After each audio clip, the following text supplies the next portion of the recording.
This is our lecture number 12 on the subject of Greek literature. The title of this lecture is The Olympian Gods. This topic has a great importance in regarding the understanding of Greek mythology in term of Greek literature. Olympian gods are very important figures into the literature of Greek traditions. अच्छा, Olympians या Olympus जो है is actually a place where they write the fate of human being. आपने अगर Oedipus racks study किया हो थोड़ा बहुत, तो वो जो एक एडिपस के बारे में, जो थीबीज का जो प्रिंस था, उसका जो किंग ऑफ थीबीज है, उसके बारे में एक ओरेकल उसके अंदर ना बिगिनिंग के अंदर एक ओरेकल जो है ना उसको बताया जाता है कि इसका जो बेटा पैदा होगा वो इसको किल करेगा. तो this oracle is actually have written down into the Olympus. ठीक है, यानी कि ओलंपस के अंदर जो गॉड्स बैठे हुए हैं उन्होंने बेसिकली वो क्या था, ओरेकल जो है ना वो राइट डाउन किया है यहाँ पे. यानी कि समझे, ओलंपस वो जगह है जहाँ पर ह्यूमन बीइंग की जो है वो तकदीर को राइट अप किया जाता है और ये गॉड्स करते हैं. ठीक है, तो जो ओरेकल जो है वो उसको बताता है, इसकी प्रेडिक्शंस करता है इसके हवाले से. तो that was the fate of that king and the Oedipus. तो गॉड्स ने जो फेट उसकी लिख दी है. अब देखें, उस फेट को वो पूरे के पूरे इडिपस रेक्स के अंदर उस एक फेट से बचने के लिए पूरा जो है ना वो प्लॉट को जनरेट किया गया हुआ है इडिपस रेक्स के अंदर. जबकि in the end we can see that that oracle is justified. ठीक है, वो वहाँ पे जस्टिफाइड हो जाती है थ्रू द एक्शंस. तो ऐसा ही होता है जैसा कि ओलंपस में बैठे हुए खुदाओं ने फैसला किया होता है. ठीक है जी, तो इसलिए this is a very important concept about the Greek tradition. So we have to learn it in a good manner. Let's move on to the introduction and the background of the Olympians or the Olympus. Mount Olympus is a real mountain in the north of Greece. हाँ जी, ठीक है, ये real mountain है यूनान के north के अंदर. उसको ओलंपस कहा जाता है. बहुत बड़ा एक पहाड़ है बल्कि. और ग्रेजुअली उसकी जो है ना कहते हैं कि वो उसकी जो बुलंदी इतनी है, ठीक है, उसकी ह्यूजनेस इतनी है, उसकी ग्रेटनेस इतनी है, उसकी वजह से उसको साथ जो है वो एक मिथ जो है वो एसोसिएट की जाने, उसको इमेजिनरी या इमेजेस या सिम्बॉलिकली उसको यूज़ किया जाने का लगा. तो gradually it became associated less and less with an actual mountain. इसके बाद क्या हुआ कि ये हकीकी जो पहाड़ है उसके साथ तो इसकी एसोसिएशन कम से कम होती गई. And more with an imaginary place high above the earth.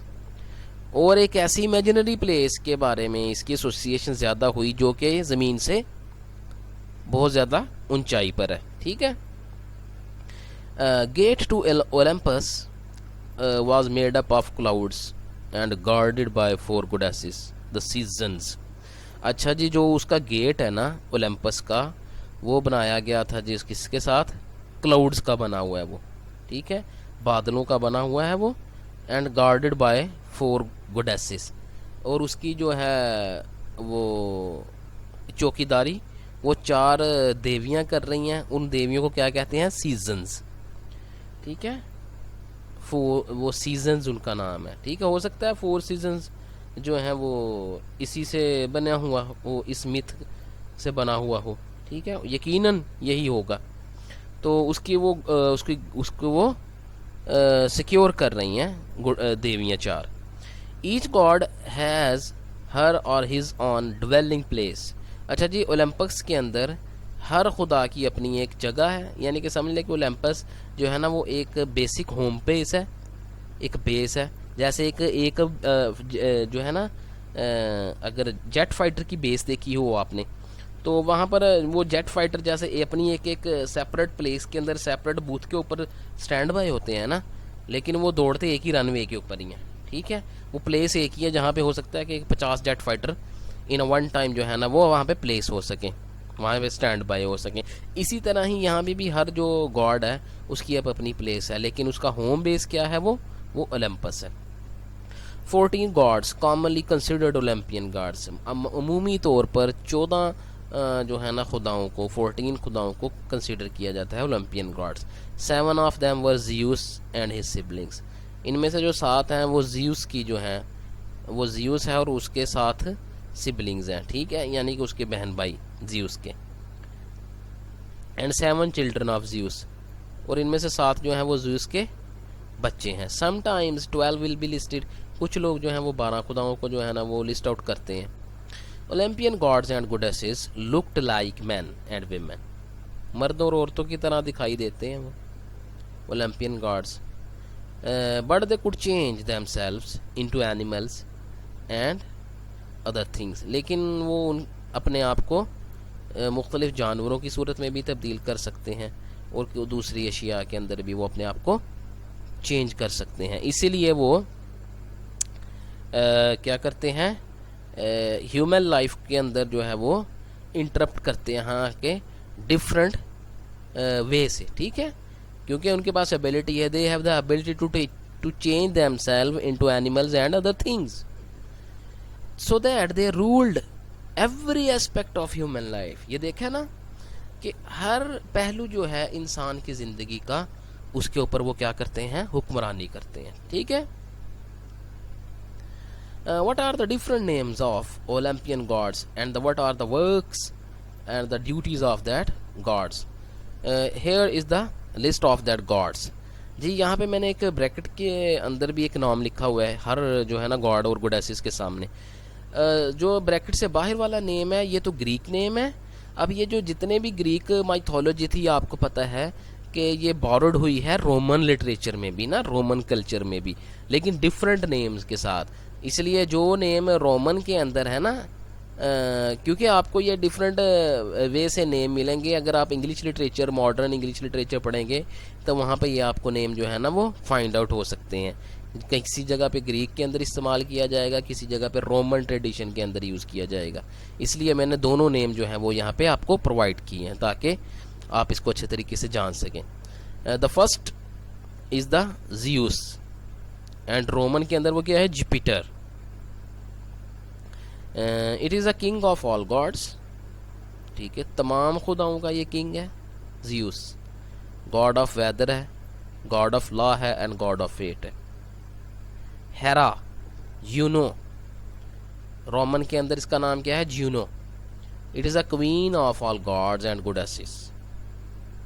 It a goddess of women and marriages, ठीक है, औरतों की ये देवी है और ये शादियों की भी देवी मानी जाती है ग्रीक ट्रेडिशन में।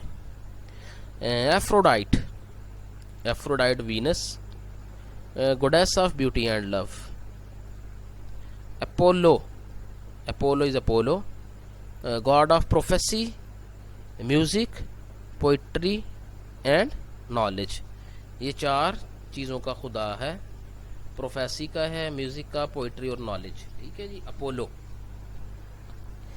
एरीज, एरीज जो है ये मास, इसका नाम है, रोमन के अंदर गॉड ऑफ वॉर है, ठीक है। इसके बारे में ये ख्याल है कि वॉर के अंदर ये जो है वो नाइट्स को क्या करते थे, रास्ता दिखाता था, ये वाला खुदा जो है उनका। आर्टेमिस, आर्टिमिस डियाना, ठीक है। goddess of hunting, animals and children, शिकार, जानवर और बच्चों का की देवी है ये। Athena, Minerva, it is a goddess of wisdom and defence, wisdom और डिफेंस की ये देवी है। Demeter, Ceres, it is the goddess of agriculture and grains.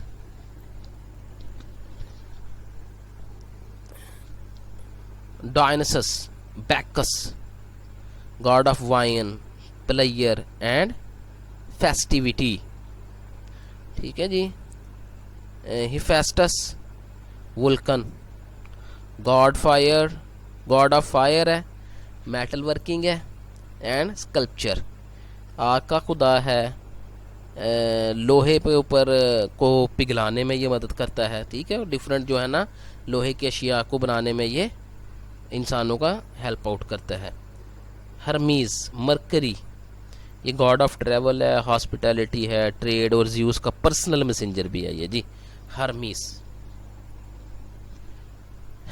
पोसेडन, Neptune, god of सी।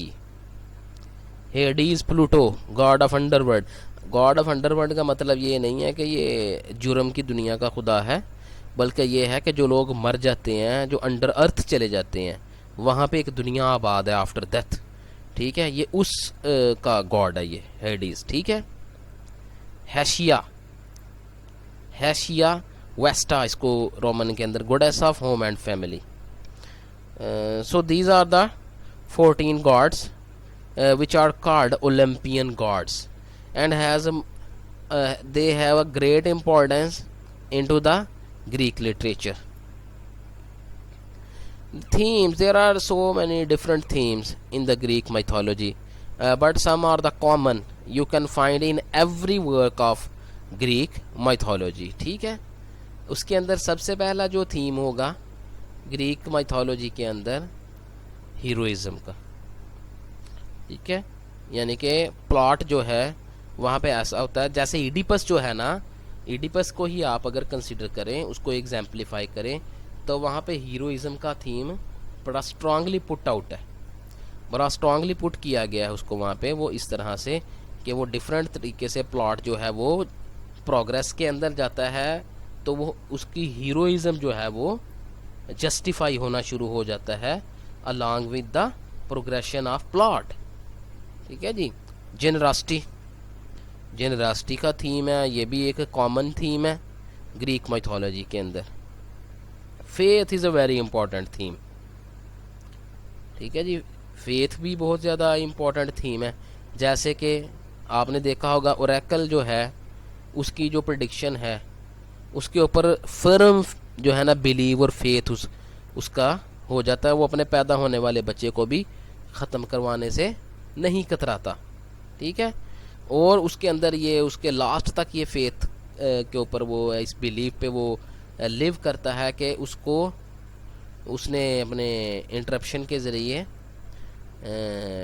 अपने जो है वो क्या उसको कहते हैं, इस प्रेडिक्शन को वो ख़त्म कर चुकेगा या चुका है। The theme of love is another important theme in the Greek mythology. Fate का थीम, ठीक है, वो मैंने आपको बताया, ओलंपस बेसिकली उसके बगैर तो हो ही नहीं सकता, फेट के बगैर तो माइथोलॉजी हो ही नहीं सकती। बल्कि स्ट्रेंज लव भी, strange love is very important theme. And last one is a sacrifice, ठीक है जी। सैक्रिफाइस जो है वो बड़े इंपॉर्टेंट थीम है किसी भी ग्रीक माइथोलॉजी में। तो ये 7 डिफरेंट थीम्स हैं ग्रीक माइथोलॉजी के अंदर, जो कि कंपलसरी किसी भी ग्रीक मिथ के अंदर जो है ये आप फाइंड आउट किए जा सकते हैं, ठीक है। This is all from my side. You can ask any question on my WhatsApp number.